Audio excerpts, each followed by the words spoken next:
सहनाववतु सहनौ भुनक्तु सह वीर्यङ्करवावहै तेजस्विनावधीतमस्तु मा विद्विषावहै। ॐ शान्ति शान्ति शान्तिः।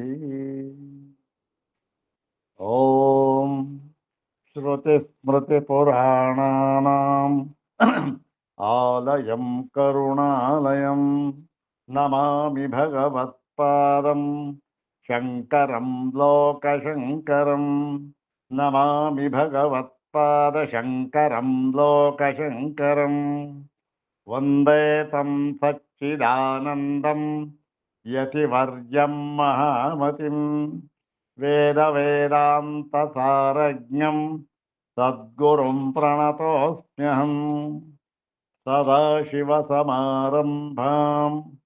शङ्कराचार्यमध्यमाम् अस्मदाचार्यपर्यन्तां वन्दे गुरुपरम्पराम्।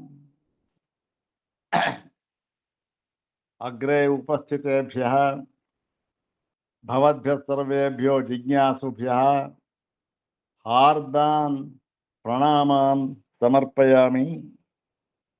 ब्रह्मसूत्र शांकर भाष्ये तृतीयाध्याये तृतीये पादे एकसूत्रात्मकेऽस्मिन् पंचदशे हान्यधिकरणे तस्मिन् हान्यधिकरणे उपनिबद्धम् एकमात्रं सूत्रम् इदानीं द्विवारं पठित्वा सूत्रार्थं तद्भाष्यभागं च यथाचार्यानुग्रहं विचारयामः।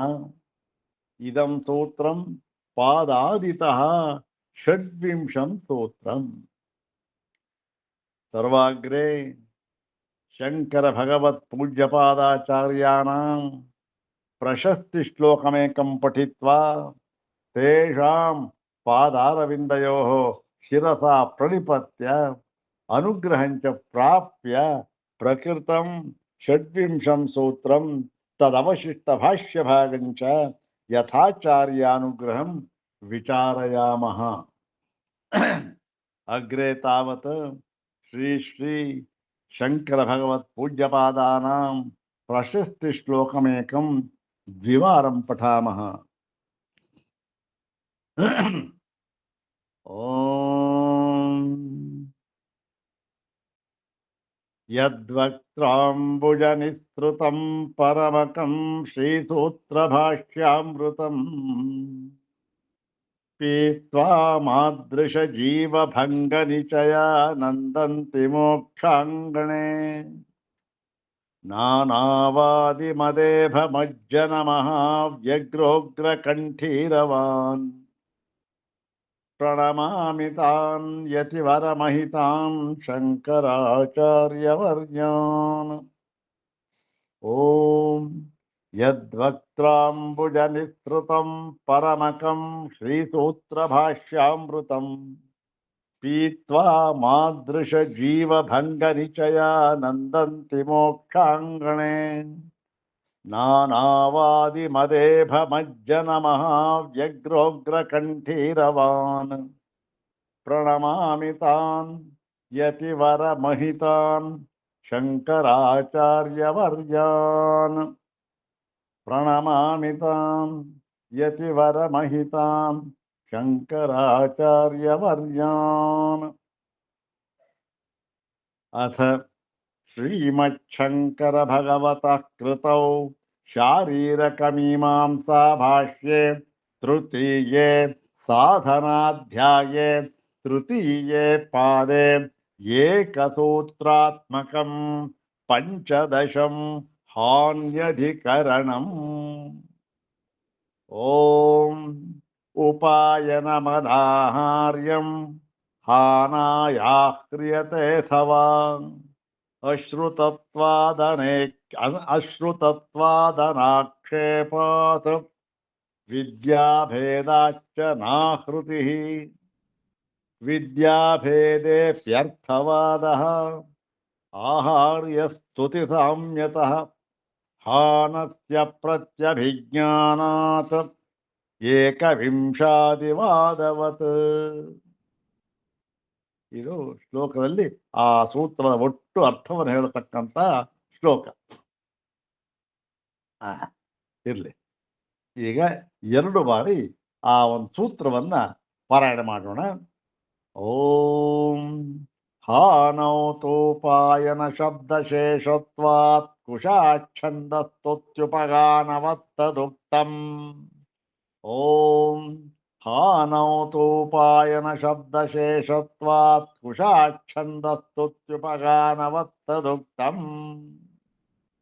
ಸುಕೃತ ದುಷ್ಕೃತಯೋಃ ಹಾನೌ ಶ್ರೂಯಮಾಣೆ ಸತಿ ಹಾನೌತು ಹಾನೌ ಶ್ರೂಯಮಾಣೆ ಸತಿ ಕುಶಾಚ್ಛಂದಸ್ತುತ್ಯುಪಗಾನವತ್ ತಯೋಃ ಉಪಾದನಸ್ಯಾಪಿ ಸನ್ನಿಪಾತಃ.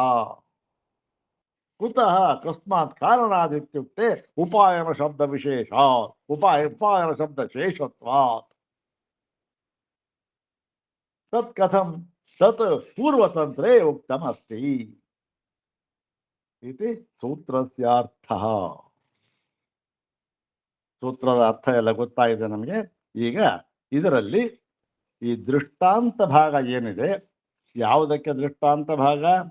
ಹಿಂದೆ ಎಲ್ಲ ಹೇಳಿತ್ತು. ಒಂದು ಶ್ರುತಿಯಲ್ಲಿ ಹೇಳಿರತಕ್ಕಂತಹ ಒಂದು ವಿಶೇಷವನ್ನ ಇನ್ನೊಂದು ಶ್ರುತಿಯಲ್ಲಿ ಹೇಳಿಲ್ಲ. ಒಂದು ಶ್ರುತಿಯಲ್ಲಿ ಕೇವಲ ಒಂದು ವಿಶೇಷವನ್ನು ಹೇಳಿದ್ದಾರೆ, ಅದನ್ನ ಬೇರೊಂದು ಶ್ರುತಿಯಲ್ಲಿಯೂ ಕೂಡ ಸೇರಿಸಿಕೊಂಡು ನಾವು ಗ್ರಹಣ ಮಾಡಬೇಕು ಅಂತ. ಒಂದು ಶ್ರುತಿಯಲ್ಲಿ ಒಂದು ಹೇಳಿದೆ, ಇನ್ನೊಂದು ಶ್ರುತಿಯಲ್ಲಿ ಇನ್ನೊಂದು ಹೇಳಿದೆ. ಯಾವುದು ಆ ಇನ್ನೊಂದು ಹೇಳಿರ್ತಕ್ಕಂಥದ್ದು ಯಾವುದು ಬೇರೆಯದಾಗಿದೆ, ವಿಶೇಷವುಳ್ಳದ್ದಾಗಿದೆ, ಅದನ್ನು ಕೂಡ ಈ ಸಾಮಾನ್ಯದ ಜೊತೆಗೆ ಸೇರಿಸಿಕೊಳ್ಳಬೇಕು. ಒಂದನ್ನು ಹೇಳಿದೆ, ಅದನ್ನು ಸೇರಿಸ್ಕೊಳ್ಬೇಕು. ಏನ್ ಸ್ವಾಮಿ, ವಿಶೇಷವನ್ನು ಹೇಳಿದ್ರೆ ಅಲ್ಲಿ ಬೇರೆ ಸಂದರ್ಭ ಬರಬಹುದಲ್ಲ, ಅದು ಅಲ್ಲಿಗಾಯ್ತು ವಿಶೇಷ ಹೇಳಿದ್ದು, ಇದು ಇಲ್ಲಿಗಾಯ್ತು, ಹೇಗೆ ಬೇರೆ ಸೇರಿಸ್ಕೊಳ್ಳೋಕ್ಕಾಗುತ್ತೆ ಅಂತಂದ್ರೆ ನೋಡಿ, ಒಂದು ಒಂದು ಶಾಲೆ ಇದೆ, ಹುಡುಗರಿದ್ದಾರೆ, ಅದರಲ್ಲಿ ರಾಮ ಇದ್ದಾನೆ, ಅವನಿಗೆ 85% ಬಂದಿದೆ. ಕೃಷ್ಣ ಇದ್ದಾನೆ, ಅವನು 98% ಬಂದಿದೆ. ಕೃಷ್ಣನಿಗೆ ವಿಶೇಷತೆ ಹೇಳಿದ್ದಾರೆ, ಈ ಎಲ್ಲ ವಿದ್ಯಾರ್ಥಿಗಳಿಂದ ವಿಶೇಷ ಅವನು ಎಕ್ಸ್ಟ್ರಾ ಆರ್ಡಿನರಿ ಇಂಟೆಲಿಜೆಂಟ್ ಅಂದ್ಬಿಟ್ಟು 98% ಬಂದಿದೆ ಅಂತಾರೆ. ಆಗ ಕೃಷ್ಣನೇ ಬೇರೆ, ಈ ಉಳಿದ ವಿದ್ಯಾರ್ಥಿಗಳೇ ಬೇರೆ, ಎಲ್ಲರೂ ಒಂದ್ ಕಡೆ ಸೇರಿಸ್ಕೊಂಡ್ಬಿಡಕ್ಕಾಗುತ್ತಾ? ವಿಶೇಷ ಹೇಳಿದ್ದು ಅಲ್ಲಿಗಾಯ್ತು ಅಂತ ಹೇಳಿ, ಇಲ್ಲಪ್ಪ ಹಾಗಿಲ್ಲ, ವಿಶೇಷವನ್ನು ಸೇರಿಸಿಕೊಳ್ಳಬೇಕು ಇಲ್ಲಿ. ಎಲ್ಲಿ ಸ್ವಾಮಿ ಇದೆ ಹಾಗಂತ ನಾವು ಹೇಳುದವಲ್ಲ. ಉದಾಹರಣೆ ಈಗ ಲೌಕಿಕದಲ್ಲಿ ಉದಾಹರಣೆ ಇರಲಿ, ನಾವು ಆ ವಿಚಾರಕ್ಕೆ ಬರೋದಿಲ್ಲ. ಆದರೆ ಪೂರ್ವತಂತ್ರದಲ್ಲಿ, ಮೀಮಾಂಸಾ ಶಾಸ್ತ್ರದಲ್ಲಿ ಇದನ್ನ ಹೇಳಿದ್ದಾರೆ. ಏನಂತ? ಒಂದು ಪ್ರಕರಣದಲ್ಲಿ ಯಾವುದೋ ಒಂದು ಶ್ರುತಿಯಲ್ಲಿ ಆ ಒಂದು ಶಾಖೆಯಲ್ಲಿ ಒಂದು ವಿಶೇಷವನ್ನು ಹೇಳಿದ್ದಾರೆ. ಎರಡರಲ್ಲೂ ಸಮಾನವಾಗಿ ಕೆಲವು ಅಂಶವನ್ನು ಹೇಳಿದ್ದಾರೆ, ಎರಡೂ ಶಾಖೆಗಳಲ್ಲಿ. ಆದರೆ ಒಂದು ಶಾಖೆಯಲ್ಲಿ ಯಾವುದೋ ಒಂದು ವಿಶೇಷ ಹೇಳಿದ್ದಾರೆ, ಅದನ್ನು ಕೂಡ ಇಲ್ಲಿ ಸೇರಿಸ್ಕೊಳ್ಬೇಕು, ಅದೇ ಬೇರೆ ಏನು ಅಲ್ಲ ಅಂತ ಹೇಳಿತ್ತಲ್ಲ. ಅದಕ್ಕೆ ಉದಾಹರಣೆ ದೃಷ್ಟಾಂತ ಪೂರ್ವತಂತ್ರ ಅಂತ ಹೇಳಿದ್ರು. ಪೂರ್ವತಂತ್ರದಲ್ಲಿ ಎಲ್ಲಿದೆ ಅಂತಂದ್ರೆ ಅದಕ್ಕೆ ಹೇಳಿದ್ರು ಕುಶಾಚ್ಛಂದಸ್ತುತ್ಯುಪಗಾನವತ್ ಅಂತ ಹೇಳಿದ್ರು. ಕುಶ, ಛಂದಸ್ಸು, ಸ್ತುತಿ ಮತ್ತೆ ಉಪಗಾನ. ನೋಡಿ, ಈ 4 ಅಂಶಗಳಲ್ಲಿ ಇದನ್ನ ಹೇಳಿದ್ದಾರೆ. ಏನಂತ? ಈ 4 ಅಂಶಗಳು ಸಮಾನವಾಗಿ ಬೇರೆ ಬೇರೆ ಶ್ರುತಿಗಳಲ್ಲಿ ಬಂದಿವೆ.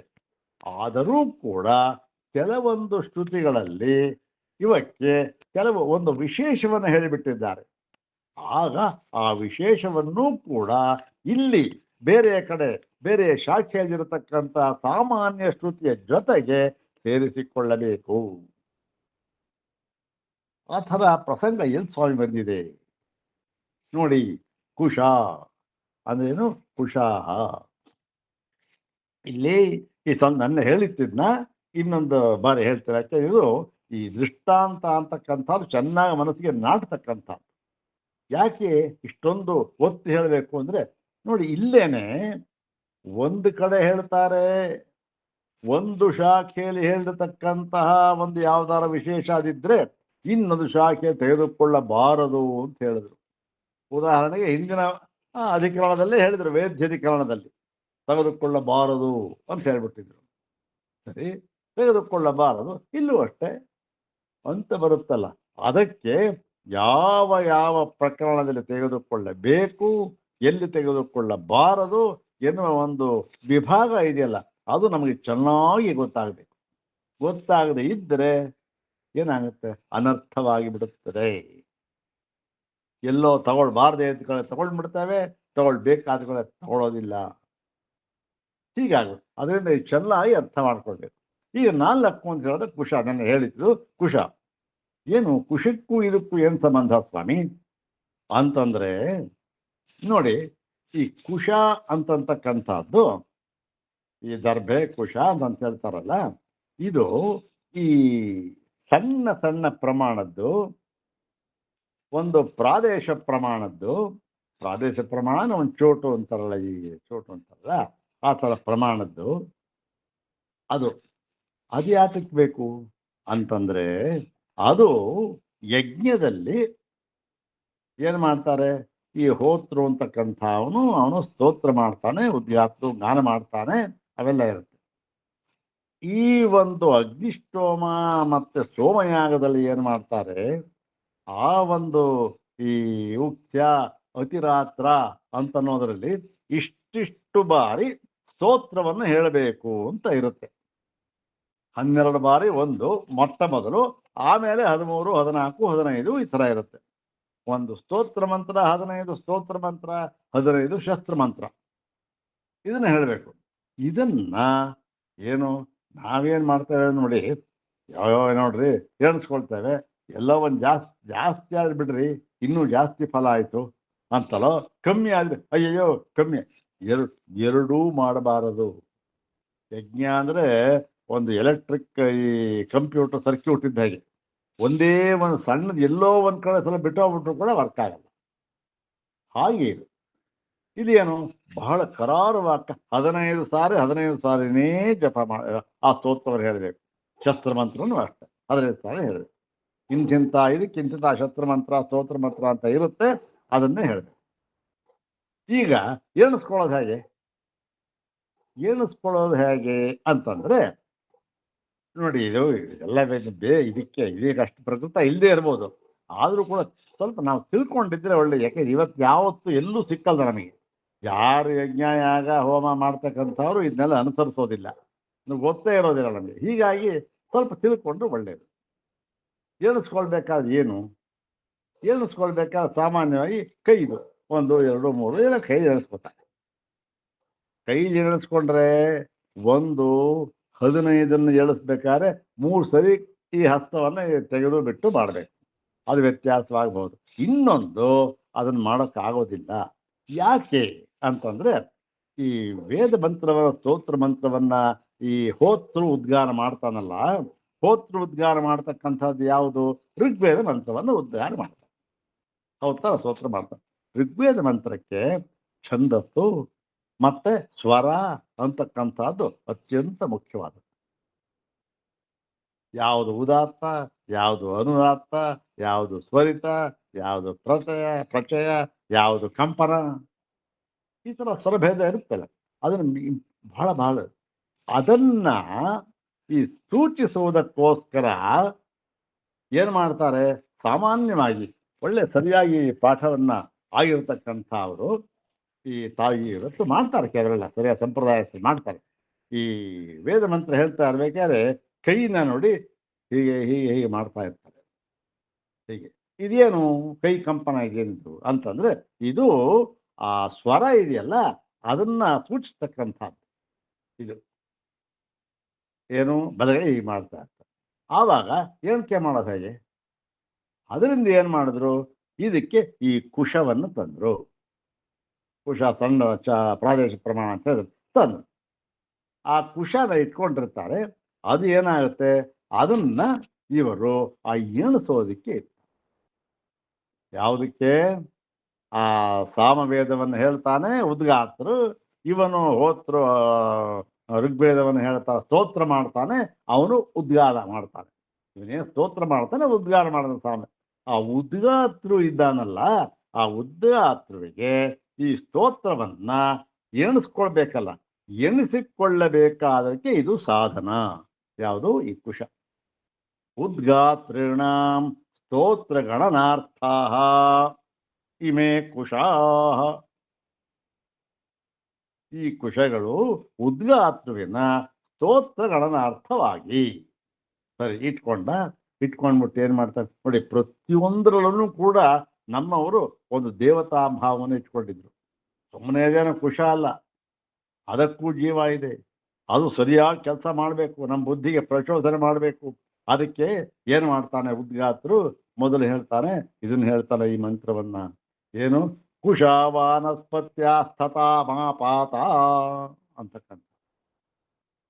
ಏನು ನಾನು ಹೇಳ್ತಲ್ಲ, ಕುಶಾಹ ಅಂದ್ರೆ ಸಂಬೋಧನ ಪ್ರಥಮ ವ್ಯಕ್ತಿ.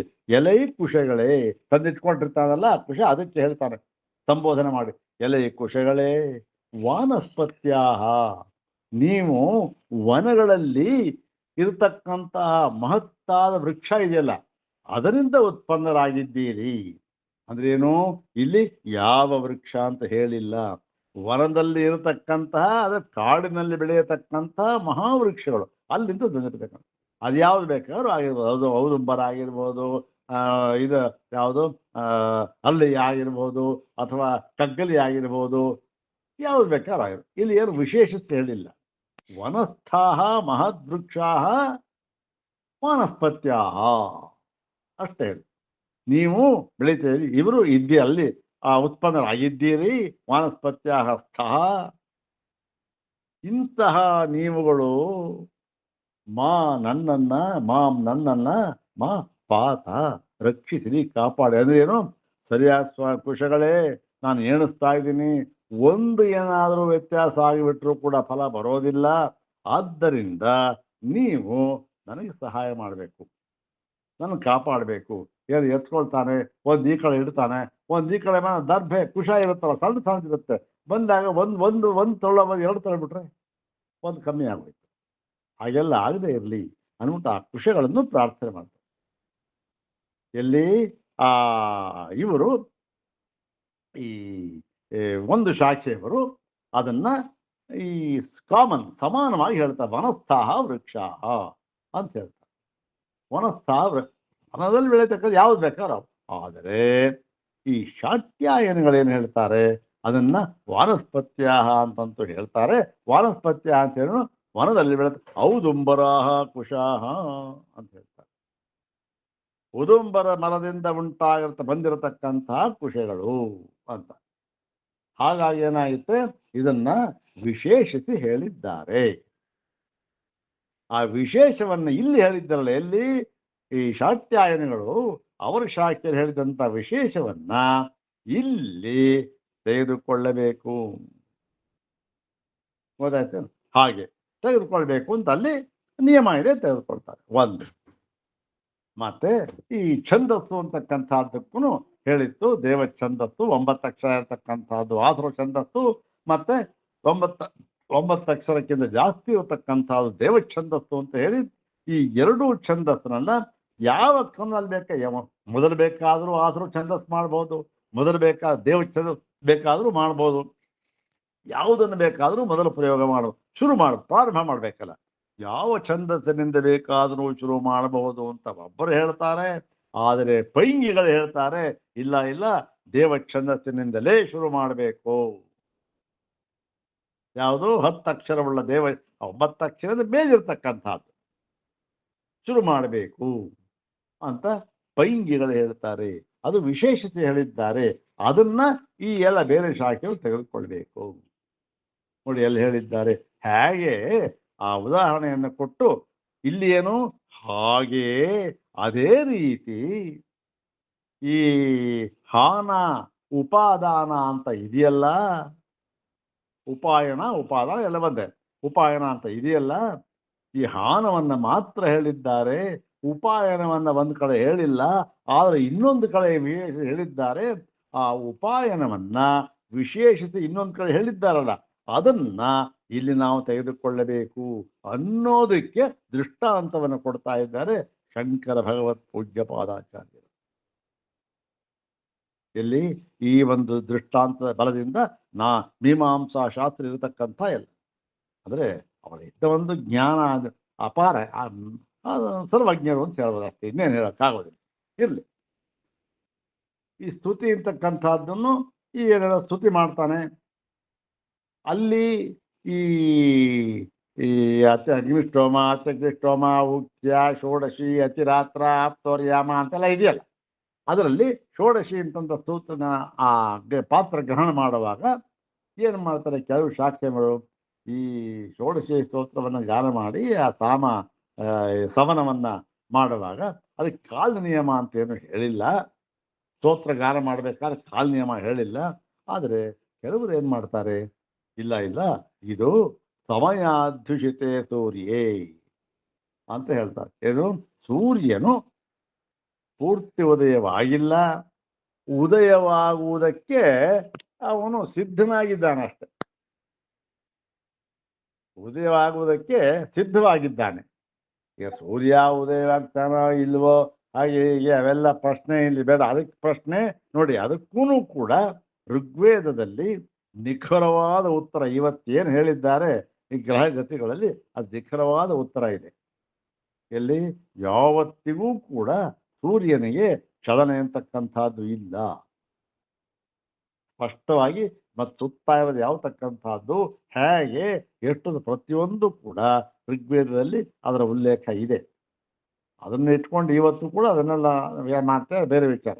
ಆದರೆ ಇಲ್ಲಿ ಪ್ರಕೃತಕ್ಕೆ ಈ ಅರ್ಧ ಏನು ಹುಟ್ಟುತ್ತಾ ಇದ್ದಾನೆ, ಆಗ ಅರ್ಧ ಉದಯ ಸಮಾವಿಷ್ಟೇ ಸೂರ್ಯೇ.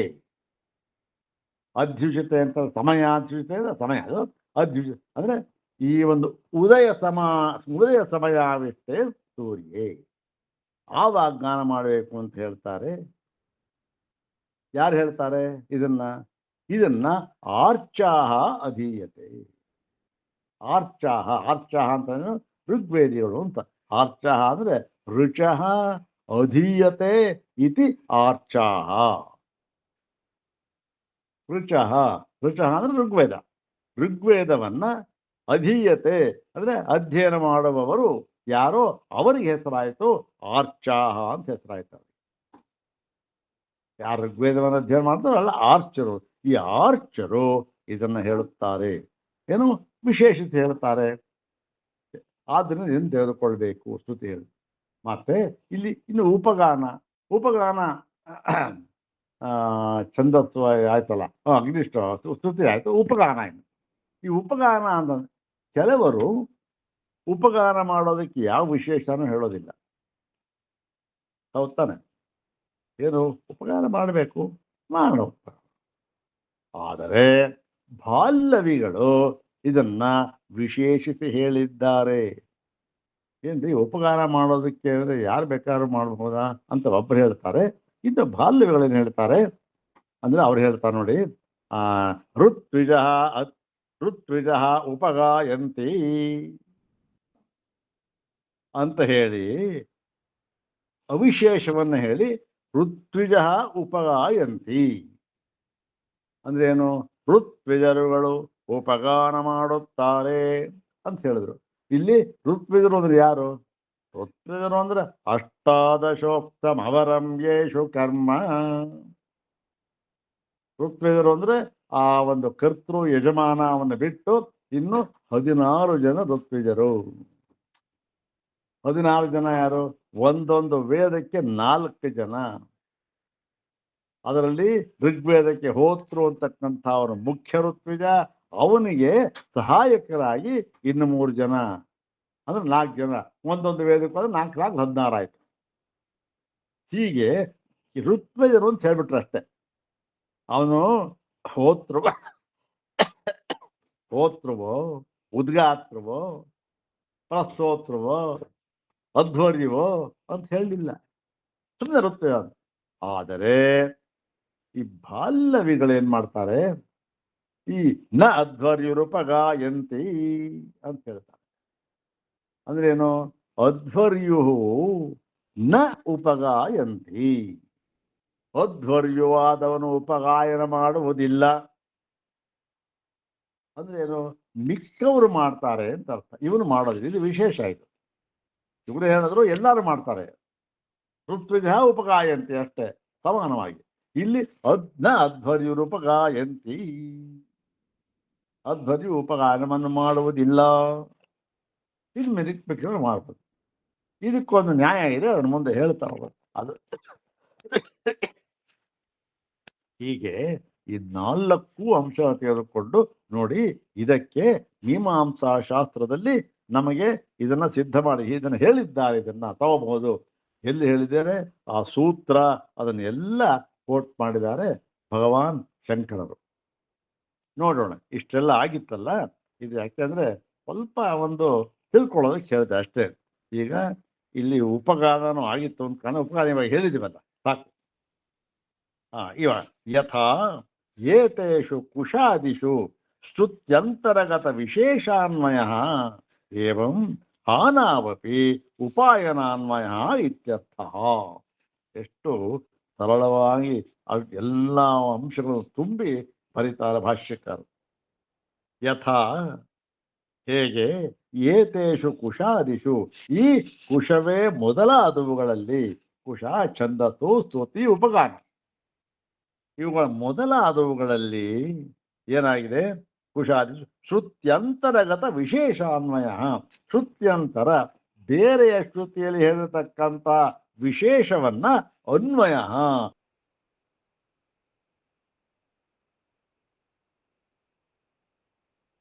ಸೇರಿಸ್ಕೊಂಡಿದ್ದಾರೆಯೋ ಏವಂ ಇದೇ ರೀತಿ ಹಾನಾಪಿ ಅಂದ್ರೆ ಹಾಡು ಕೂಡ, ಉಪಹಾರದಲ್ಲಿಯೂ ಕೂಡ, ಹಾರದಲ್ಲಿಯೂ ಕೂಡ ಹಾನ ಅಂತ ಎಲ್ಲ ಕಡೆ ಹೇಳ್ಬಿಟ್ಟಿದ್ದಾರೆ.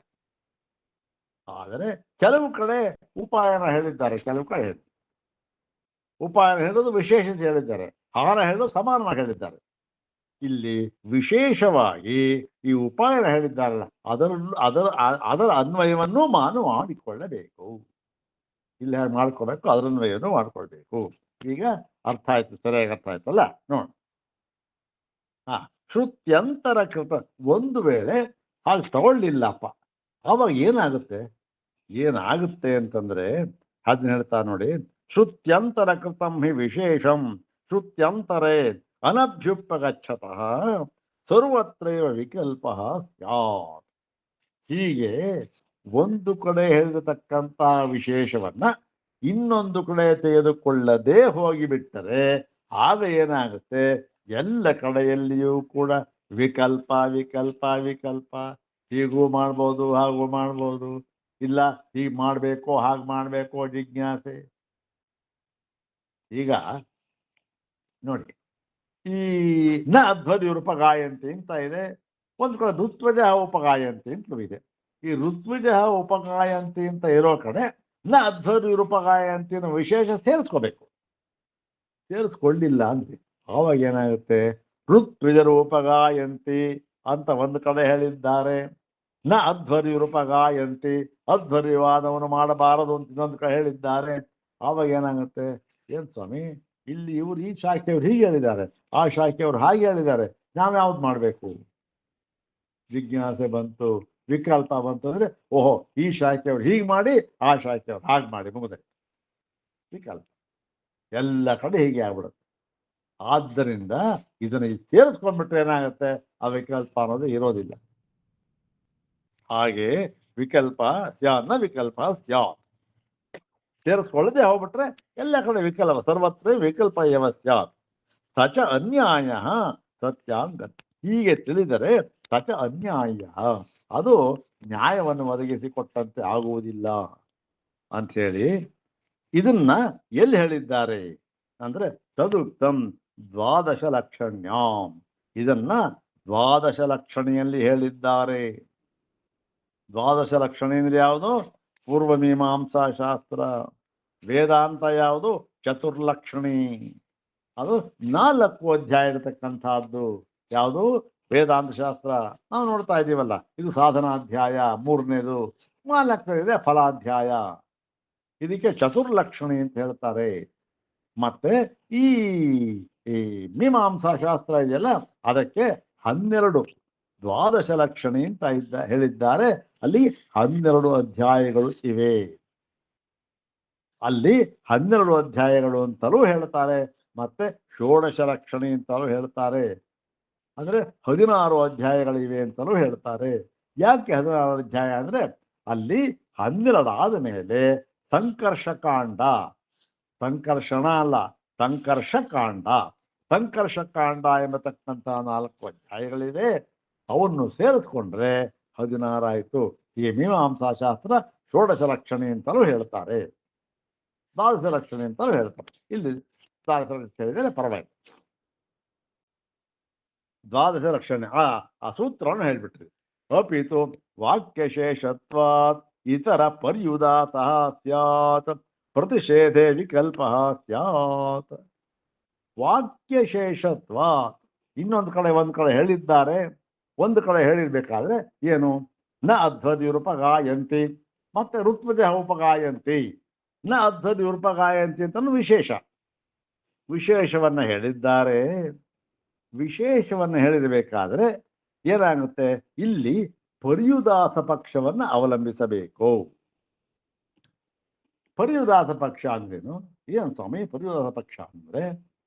ಪರ್ಯುದಾಸ ಪಕ್ಷ ಅಂತಂದ್ರೆ ಈ ಅಧ್ವರ್ಯವು ಉಪಗಾನವನ್ನು ಮಾಡಬಾರದು ಅಂದ್ರೆ ಏನರ್ಥ ಬರುತ್ತೆ ಅಂದ್ರೆ, ಅಧ್ವರ್ಯವನ್ನ ಬಿಟ್ಟು ಬೇರೆಯ 3 ಜನ ಋತ್ವಿಜರು ಕೂಡ ಉಪಗಾನವನ್ನು ಮಾಡಬಹುದು ಅಂತ ಬರುತ್ತೆ. ಹೌದ್ ತಾನೆ? ಮತ್ತೆ ಇಲ್ಲಿ ಏನಾಗುತ್ತೆ, ಅಧ್ವರ್ಯವನ್ನ ಬಿಟ್ಟಿದ್ದಾರೆ. ಅಧ್ವರ್ಯವು ಉಪಗಾನವನ್ನ ಮಾಡಿದರೆ ಏನಾಗುತ್ತೆ, ಅದು ಈ ಶಾಸ್ತ್ರೋಕ್ತವಾಗಿ ಆಗುವುದಿಲ್ಲ ಅಂತ ಹೇಳಿದಾಗೂ ಆಯ್ತು. ಹೀಗೆ ನ ಅಧ್ವರ್ಯುಪಗಾಯಂತೆ ಅಂತ ಹೇಳಿದಾಗ 2 ಅರ್ಥಗಳು ಬಂದು, ಈ 2 ಅರ್ಥಗಳು ಬರುತ್ತಲ್ಲ, ಇದಕ್ಕೆ ಪರ್ಯುದಾಸ ಒಂದು ಪರ್ಯುದಾಸ ಮಾಡ್ತಕ್ಕಂಥ. ಅಧ್ವರ್ಯು ಮಾತ್ರ ಉಪಕಾರ ಮಾಡೋದಿಲ್ಲ ಅಂದ್ರೆ ಏನು ಅರ್ಥ, ಇನ್ನು ಮಿಕ್ಕವರು ಮಾಡ್ತಾರೆ ಅಂತ ಅರ್ಥ. ಹೌದ್ ತಾನೆ? ಪರ್ಯುದಾಸ ಪಕ್ಷ ಅಂದ್ರೆ ಎಲ್ಲಿ ಅದನ್ನ ಹೇಳೋದಿಲ್ಲ, ಅದು ತಿಳ್ಕೊಳ್ಬೇಕು ನಾವು. ಈ ಹಿಂದೆ ಇದೇ ಸಂದರ್ಭಕ್ಕೆ ಒಂದು ಉದಾಹರಣೆ ಕೊಟ್ಟಿದ್ರು. ಏನು, ಒಂದು ದೊಡ್ಡ ಯಾಗ ಈಗ ನಡೀತಾ ಇದೆ. ಅಲ್ಲಿ ಬೇಕಾದಷ್ಟು ಜನ ಈ ಸಾಮಾನ್ಯ ಎಲ್ಲ ಬ್ರಾಹ್ಮಣರು ಬಂದಿದ್ದಾರೆ, ಎಲ್ಲ ಶ್ರೋತ್ರಿಯರು, ಅಧ್ಯಯನ ಸಂಪನ್ನರು, ಎಲ್ಲರೂ ಅಧ್ಯಯನ ಸಂಪನ್ನರೇ, ವೇದಾಧ್ಯಯನ ಮಾಡಿರ್ತಕ್ಕಂಥವರೇ, ಪ್ರತಿಯೊಬ್ಬರು ಬಂದಿದ್ದಾರೆ. ಎಲ್ಲ ಯಜ್ಞಗಳು ಆಯಿತು. ಆಗ ಅವ್ರು ಹೇಳಿದ್ರು, ಅಧ್ಯಯನ ಸಂಪನ್ನರು ಅಂದ್ರೆ ಬ್ರಾಹ್ಮಣರು ಅಂತ ಅರ್ಥ, ಇರಲಿ ಅದೆಲ್ಲ ಬೇಡ. ಇಲ್ಲಿ ನೋಡಿ, ಇಲ್ಲಿ ಸೇರಿರ್ತಕ್ಕಂಥವರೆಲ್ಲವೂ ಕೂಡ ಇಲ್ಲಿ ಬಲಗಡೆ ಇರತಕ್ಕಂಥ ಕೊಠಡಿಯಲ್ಲಿ ಭೋಜನಕ್ಕೆ ದಯಮಾಡಿಸ್ಬೇಕು ಅಂತಾರೆ. ಸರಿ, ಮತ್ತೆ ಏನ್ ಹೇಳ್ತಾರೆ, ಒಂದಾಯ್ತು. ಇನ್ನೊಬ್ಬ ಬರ್ತಾನೆ, ಇನ್ನೊಬ್ಬ ಬಂದು ಇಲ್ಲ ಹಾಗಲ್ಲ, ಋತ್ವಿಜರು ಈ ಎಡಗಡೆ ಕೋಣೆಯಲ್ಲಿ ಹೋಗಬೇಕು ಭೋಜನಕ್ಕೆ ಅಂತಾನೆ. ಅವನಷ್ಟೇ ಹೇಳಿದ್ದು, ಋತ್ವಿಜರು ಎಡಗಡೆ ಕೋಣೆಯಲ್ಲಿ ಹೋಗಬೇಕು ಅಂತಂದ್ರೆ ಸೇರಿರತಕ್ಕಂಥವ್ರು ಎಲ್ರೂ ಕೂಡ ಅಧ್ಯಯನ ಸಂಪನ್ನರು, ಇವರು ಅಧ್ಯಯನ ಸಂಪನ್ನರು. ಋತ್ವಿಜರು ಅಂತಕ್ಕಂಥದ್ದು ವಿಶೇಷ. ಅದು ಆ ವಿಶೇಷತೆ ಹೇಳಿದ್ದರಿಂದ ಏನಾಯ್ತು, ಋತ್ವಿಜರ ಅಲ್ಲದವರಿಗೆ ಅಲ್ಲಿ ಪ್ರವೇಶವಿಲ್ಲ, ಮತ್ತೆ ಋತ್ವಿಜರಿಗೆ ಇಲ್ಲಿ ಪ್ರವೇಶವಿಲ್ಲ. ಅವರಿಗೆ ಅಲ್ಲಿ ಪ್ರವೇಶವಿಲ್ಲ, ಇವರಿಗೆ ಇಲ್ಲಿ ಪ್ರವೇಶವಿಲ್ಲ. ಇದು ಪರ್ಯುದಾಸ. ಇದಕ್ಕೆ ಪರ್ಯುದಾಸ ಪಕ್ಷ ಅಂತ ಈ ತರ ಒಂದು ಸಂದರ್ಭಗಳು ಬರುತ್ತೆ. ಇದನ್ನ ಪರ್ಯುದಾಸ ಅಂದ್ರೆ ಅಧ್ವರ್ಯೋಪಗಾಯಂತಿ ಅಂತಂದ್ರೆ, ನ ಅಧ್ವರ್ಯೋಪಗಾಯಂತಿ ಅಂದ್ರೆ ಅಧ್ವರ್ಯು ಮಾಡಬಾರದು ಅಂದ್ರೆ ಇದು ಬೇರೆಯವರು ಮಾಡಬೇಕು ಅಂತ. ಇದು ಬೇರೆಯವರು 3 ಜನ ಹೇಳಿ ಮಾಡಬಾರದು ಅಂದ್ರೆ ಇವನು ಮಾಡಬೇಕು, ಇವನು ಮಾಡಬಾರದು ಅಂತ. ಈ ಒಂದು ನ್ಯಾಯದೆಲ್ಲ ಇರ್ತದೆ. ಇದು ಪರ್ಯಾಪ ಸ್ಯಾತ್ ಪ್ರತಿಷೇಧೆ. ಇದನ್ನ ನಾವು ಅನುಸರದೆ ಹೋಗ್ಬಿಟ್ರೆ ವಿಕಲ್ಪ ಸ್ಯಾತ್, ಎಲ್ಲ ಕಡೆಯಲ್ಲಿಯೂ ಕೂಡ ವಿಕಲ್ಪ ವಿಕಲ್ಪ ವಿಕಲ್ಪ. ಇಲ್ಲಿ ಹೀಗೆ ಹೇಳಿದ್ದಾರೆ ಕಣ್ರಿ, ಅಲ್ಲಿ ಹಾಗೆ ಹೇಳಿದ್ದಾರೆ, ಎರಡು ಬೇರೆ ಬೇರೆ ಸೇರಿಸ್ಕೋಬೇಕಾದಿಲ್ಲ. ಇದನ್ನ ಮಾಡೋದು ಅದನ್ನ ಮಾಡೋದು ಗೊತ್ತಿಲ್ಲ. ಒಬ್ಬನು ಹೇಳ್ತಾರೆ ಇದನ್ನು ಮಾಡ್ರಿ ಅದನ್ನು ಮಾಡ್ರಿ ಅಂತಾರೆ. ಏನಾಗುತ್ತೆ? ಯಜ್ಞ ಫಲ ಬರೋದಿಲ್ಲ. ಹೀಗಾಗಿ ಈ ಒಂದು ಪೂರ್ವಮೀಮಾಂಸಾ ಶಾಸ್ತ್ರದಲ್ಲಿ ಇದನ್ನ ಹೇಳಿದ್ದಾರೆ. ಅದನ್ನ ತೆಗೆದುಕೊಂಡು ಇಲ್ಲೂ ಕೂಡ ತೆಗೆದುಕೊಳ್ಬೇಕು ಅಂತ ಹೇಳಿದ್ದಾರೆ. ಇದೇನಾಯ್ತು? ಒಂದು ಅರ್ಥವಾಯಿತು. ಎಷ್ಟು ಬಹಳ ಆಳವಾಗಿ ಅಧ್ಯಯನ ಮಾಡಿ ಭಗವತ್ಪಾದರನ್ನು ಹೇಳ್ತಾ ಇದ್ದಾರೆ. ಈಗ ಇದು ಹಾನೌತೋಪಾಯನ ಶಬ್ದಶೇಷತ್ವಾತ್ ಕುಶಾಚ್ಛಂದಸ್ತುತ್ಯುಪಗಾನವತ್ತದುಕ್ತಂ ಅಂತ ಅನ್ನೋದಕ್ಕೆ ಒಂದು ಸಂಕ್ಷೇಪವಾಗಿ ಶ್ಲೋಕದ ಅರ್ಥ ಏನಾಯಿತು? ಉಪಾಯನ ಮನಾಹಾರ್ಯಂ ಹಾನಾಯಾಕ್ರಿಯತೆ ಅಥವಾ ಅಶ್ರುತತ್ವಾದನಾಕ್ಷೇಪಾತ್ ವಿದ್ಯಾಭೇದಾಕ್ಷನಾಕೃತಿ ವಿದ್ಯಾಭೇದೇಪ್ಯರ್ಥವಾದಃ ಆಹಾರ್ಯ ಸ್ತುತಿ ಸಾಮ್ಯತಃ ಹಾನಸ್ಯ ಪ್ರತ್ಯಭಿಜ್ಞಾನಾತ್ ಏಕವಿಂಶಾದಿವಾದವತ್. ಏಕವಿಂಶಾದಿವಾದ ಹೇಳಿದ್ವಲ್ಲ, ಏನು? ಸೂರ್ಯ ಇವನು 21ನೇಯವನು ಅಂತಂದ್ರೇನು? 20ನೇಯವನಿದ್ದಾನೆ, 20ನೇ ಅರ್ಥವಾದ ಒಂದಿದೆ, 21ನೇಯವನು ಇವನು 21ನೇ ಸೂರ್ಯ. ಆ 21ನೇಯವನು ಅಂತ ಅನ್ನೋದು ನಮಗೆ ಅದು ಸಿದ್ಧವಾಗಬೇಕಾದ್ರೆ ಈ 20 ಇದೆಯಲ್ಲ, ಇದನ್ನ ಅಪೇಕ್ಷಿಸಿಯೇ ಇವನು 21ನೇಯವನು 21ನೇಯವನು ಅಂತ ಹೇಳ್ಬೇಕಾದ್ರೆ ಹಿಂದಿನ 20ನ ಅಪೇಕ್ಷೆ ಪಟ್ಟಿದೆ. ಎರಡು ತಂದಾಗ ಹಿಂದೆ ಒಂದು ಅದನ್ನ ಅಪೇಕ್ಷಿಸಿ ಎರಡು, ಒಂದಕ್ಕಿಂತ ಹೆಚ್ಚವನು ಅಂತ ಅರ್ಥ. ಅದಕ್ಕೇನೆ ಅದ್ವೈತ ಏಕಮೇವ ಅದ್ವಿತೀಯ ಅಂತ ಹೇಳಿದ್ರು. ಬರೀ ಅದ್ವಿತೀಯ ಅಂತ ಹೇಳಿಲ್ಲ, ಏಕಮೇವ ಅದ್ವಿತೀಯ. ಬರೀ ಎರಡು ಅಂತ ಹೇಳ್ಬಿಟ್ರೆ ಅಥವಾ ಒಂದು ಅಂದ್ಬಿಟ್ರೆ, ಒಂದು ಅಂದ್ರೆ ಏನು? ಓ, ಎರಡು ಇದೆಯಲ್ಲ ಅದಕ್ಕಿಂತ ಕಮ್ಮಿ, ಇದೆಲ್ಲ ಏನೇನೋ ಅರ್ಥ. ಏಕಮೇವ ಅದ್ವಿತೀಯ. ಇನ್ನೊಂದು ಇಲ್ಲಿ ಇದರನ್ನ ಒಂದು ಅಪೇಕ್ಷೆ ಅಂತಕ್ಕಂಥದ್ದು ನಿರಪೇಕ್ಷೆ. ಇದು ಇವೆಲ್ಲ ಏನು? ಅಪೇಕ್ಷೆ. ಏಕವಿಂಶ ಅಪೇಕ್ಷೆ. ಇದನ್ನ ಹೇಳಿದ್ರು. ಇದು ಸೂತ್ರದ ಒಂದು ಅರ್ಥ, ಒಂದು ವರ್ಣಕ. ಈಗ ಭಗವತ್ಪಾದರು ನೋಡಿ ಈ ಸೂತ್ರಕ್ಕೆ ಈ ಮತ್ತೊಂದು ಅರ್ಥವನ್ನು ಮಾಡಬಹುದು. ಯಾಕೆ ಸ್ವಾಮಿ? ಒಂದನ್ನು ಹೇಳಿದ್ರಲ್ಲ, ಆಯ್ತು, ಇನ್ನೊಂದು ಅರ್ಥ ಮಾಡಬಹುದು ಅಂತ ನೀವು ಯಾತಕ್ಕೇನೋ ಕಲ್ಪನೆ ಮಾಡಿಕೊಂಡು ಏನೋ ಹೇಳ್ತಾ ಇದ್ದೀರಲ್ಲ. ನಾವು ನೋಡಿ ಇಷ್ಟೆಲ್ಲ ಒಂದನೇದಾಯ್ತು, ಒಂದನೇದು ಅರ್ಥ ಮಾಡ್ಕೊಳ್ಳೋದೇ ಮೀಮಾಂಸಾ ಕಷ್ಟ ಕುಶ ಚಂದ ಸ್ತುತ್ಯುಪಗಾನವತ್ತು ಅಂದ್ಬಿಟ್ರಿ, ಅದಕ್ಕೆಲ್ಲ ಹೇಳಿದ್ರಿ, ನಮಗೆ ಚೆನ್ನಾಗಿ ಅರ್ಥ ಆಯ್ತು ಸ್ವಾಮಿ. ಈಗ ನೀವು ಇನ್ನೊಂದು ವರ್ಣಕ ಇದೆ, ಇನ್ನೊಂದು ಹೇಳ್ತೇವೆ ಅಂತ ಹೇಳ್ಬಿಟ್ರೆ ಅದು ಹೇಗೆ? ಯಾಕೆ ಹೇಳಬೇಕು? ಅದರ ಅವಶ್ಯಕತೆ ಏನು ಅಂದ್ರೆ ಅದಕ್ಕೆ ಹೇಳ್ತಾರೆ ನೋಡಿ. ಯಾತಕ್ಕೆ ಇನ್ನೊಂದು ಅರ್ಥ ಮಾಡಬೇಕು ಅಂತಂದ್ರೆ ನೋಡಿ, ಈ ಹಾನ ಅಂತಕ್ಕಂಥದ್ದು ಪಾಪ ಪುಣ್ಯಗಳ ಹಾನವನ್ನು ಹೇಳಿದ್ದಾರೆ, ಹೌದು ತಾನೆ? ಯಾವಾಗ ಈ ಆತ್ಮಜ್ಞಾನವಾಯಿತೋ ಅದು ಇಂತಹ ಪಾಪ ಪುಣ್ಯಗಳನ್ನ, ಪಾಪ ಪುಣ್ಯ ಅಂದ್ರೆ ಯಾವುದು? ಕರ್ಮ ಫಲಗಳನ್ನ. ಆ ಕರ್ಮ ಅಂತಕ್ಕಂಥದ್ದು ಏನು? ಅದಕ್ಕಿಂತ ಶಕ್ತಿಶಾಲಿಯಾಗಿರ್ತಕ್ಕಂಥದ್ದು ಬೇರೆ ಇನ್ನೊಂದು ಪ್ರಪಂಚದಲ್ಲಿ ಇಲ್ವೇ ಇಲ್ಲ. ಕರ್ಮಕ್ಕಿಂತ ಶಕ್ತಿಶಾಲಿ ಆಗಿರ್ತಕ್ಕಂಥದ್ದು. ಅಂತಹ ಶಕ್ತಿಶಾಲಿಯಾದ ಕರ್ಮವನ್ನು ಕೂಡ ಭಸ್ಮಸಾತ್ ಕುರುತೆ ತಥಾ, ಭಸ್ಮಸಾತ್ ಭೂದ್ಯ ಮಾಡ್ಬಿಡುತ್ತೆ. ಇಂತಹ ಜ್ಞಾನ ಅಂತ ಹೇಳಿದ್ರಲ್ಲ. ಈಗ ಹಾನ ಅಂತ ಹೇಳಿದ್ರೆ ಅದನ್ನ ಹೋಗಿಬಿಡುತ್ತೆ, ಅದನ್ನ ಏನು, ಅದನ್ನ ನಾಶವಾಗಿಬಿಡುತ್ತೆ, ಇಲ್ಲವಾಗಿಬಿಡುತ್ತೆ. ಪಾಪ ಪುಣ್ಯ ಇಲ್ಲವಾಗಿಬಿಡುತ್ತೆ, ಹೋಗ್ಬಿಡುತ್ತೆ. ಈಗ ಕೆಲವು ಕಡೆ ಇದೇ ಇದನ್ನ ಏನ್ ಹೇಳಿದ್ದಾರೆ ಈ ಸೂತ್ರಕ್ಕೆ? ಪುಣ್ಯ ಪಾಪೇ ವಿಧೂಯ ಅಂತ ಹೇಳಿದ್ದಾರೆ. ಪುಣ್ಯ ಪಾಪೇ ವಿಧೂಯ. ಯಾವಾಗ ಜ್ಞಾನವಾಯಿತೋ ಪುಣ್ಯ ಪಾಪೇ ವಿಧೂಯ ಅಂತ ಹೇಳಿ ವಿಧೂಯ ಅಂತಕ್ಕಂಥ ಪದಗಳನ್ನ ಧೂಯ ಅಂತಕ್ಕಂಥ ಪದವನ್ನು ಉಪಯೋಗಿಸಿದ್ದಾರೆ. ಮತ್ತೆ ಈ ವೇದಗಳ ಭಾಗದಲ್ಲಿಯೂ ಕೂಡ ಅವೆಲ್ಲ ಬೇಕಾಗಿ ಬಂದಿದೆ. ಯದಾ ಪಶ್ಯತೆ ರುಕ್ಮವರ್ಣಂ ಕರ್ತಾರಮೇಶಂ ಪುರುಷಂ ಬ್ರಹ್ಮಯೋನಿಂ ತದಾ ವಿದ್ವಾನ್ ನಾಮರೂಪಾದ್ಯ ಮುಕ್ತ ತದಾ ವಿದ್ವಾನ್ ಪುಣ್ಯ ಪಾಪೇ ವಿಧೂಯ ನಿರಂಜನಂ ಪರಮಂ ಸಾಮ್ಯಮುಪೈತಿ. ಪುಣ್ಯ ಪಾಪೆ ವಿಧೂಯ ಅಂತ ಬಂದಿದೆ, ಅದೇ ತಾನೇ ಇಲ್ಲಿ ಹೇಳಿರ್ತಕ್ಕ ಪುಣ್ಯ ಪಾಪ ಹೋಗ್ಬಿಡುತ್ತೆ ಅಂತ.